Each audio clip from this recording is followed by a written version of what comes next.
గతంలో మీరందరూ చూసినారు. జూ పార్క్ నుంచి ఆరాంఘర్ చౌరస్తా వరకు 6 లేన్ ఫ్లైఓవర్ ఇనాగ్రేషన్ అయింది. ఆ ఇనాగ్రేషన్లో టోటల్ ఎంఐఎం జెండాలు పెట్టినాం. కానీ దురదృష్టం ఏంటంటే ముఖ్యమంత్రి రేవంత్ రెడ్డి దానికి ఆబ్జెక్షన్ చేయకుండా అదే ఎంఐఎం అసదుద్దీన్ ఓవైసీ, అక్బరుద్దీన్ ఓవైసీ అందరు గుండెలు ఎంబడి నిలబడి ఆ ఫ్లైఓవర్ ఇనాగ్రేషన్ చేసిండు.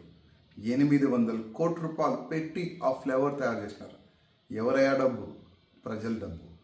కానీ నిన్న అంబర్పేట్ ఫ్లైఓవర్ పైన షైన్ బోర్డు అంటే లొకేషన్ బోర్డు, ఏరియా పేరు అట్లాంటి ఒక బోర్డు ఆ ఫ్లైఓవర్ పైన పెట్టినారు.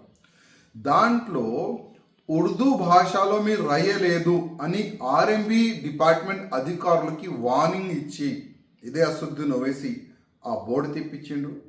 అసలు ఏం నడుస్తుంది తెలంగాణలో? అది అసదుద్దీన్ ఓవైసీ పార్లమెంట్ క్షేత్రం కాదు, అది కిషన్ రెడ్డి గారు పార్లమెంట్ క్షేత్రం. కానీ అసదుద్దీన్ ఓవైసీ హవా అక్కడి వరకు నడుస్తుందా? అసలు తెలంగాణలో ఈ ఎంఐఎం గుండా రాజ్యం ఇంత పెరిగిపోయిందా? ఒక ఆఫీసర్కి, ఆర్ఎంబి ఆఫీసర్కి ఫోన్ చేస్తే వాళ్ళు బోర్డు పీకేస్తున్నారు. ఒక ఆర్ఎంబి ఆఫీసరు అసలు రూల్స్ రెగ్యులేషన్ ఇదేనా మీరు ఫాలో చేస్తున్నారు? నేను ముఖ్యమంత్రి రేవంత్ రెడ్డికి అడుగుతున్నా, ఎందుకు ఇట్లాంటి వ్యక్తులకి మీరు నత్తిపైన కూర్చొని పెడుతున్నారు? యాద్ పెట్టుకోండి రేవంత్ రెడ్డి గారు, వీళ్ళు ఎవరిది కాదు. వీళ్ళు ఏ గవర్నమెంట్ వస్తే ఆ గవర్నమెంట్ కాలు పట్టుకోవాలి, తలపైన డ్యాన్స్ చేయాలి. ఇదే ఈ అసదుద్దీన్ ఓవైసీ, అక్బరుద్దీన్ ఓవైసీ, ఎంఐఎం అలవాటు. మీరు యాద్ పెట్టుకోండి.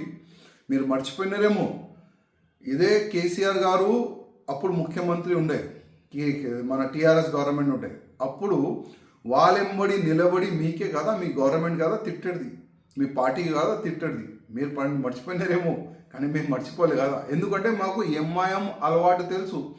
రేపు ఇదే తెలంగాణలో మా బీజేపీ గవర్నమెంట్ వస్తే, ఇవాళ మోదీ గారికి, యోగి గారికి వీళ్ళు తిడుతున్నారు కదా, మా బీజేపీ గవర్నమెంట్ వచ్చిన తర్వాత ఇదే అసదుద్దీన్ ఓవైసీ, ఇదే అక్బరుద్దీన్ ఓవైసీ మోదీజీ జిందాబాద్, యోగిజీ జిందాబాద్ అని స్లోగన్ కూడా పెడతారు. మీరు యాద పెట్టుకోండి.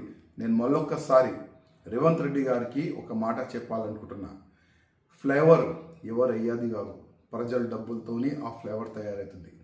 ఆ బోర్డు పైన ఏ భాషలో పేరు ఉండాలి అది గవర్నమెంట్ ప్లస్ ఆర్ఎంబి అధికారులు డిసైడ్ చేయాలి, అసదుద్దీన్ ఓవైసీ కాదు.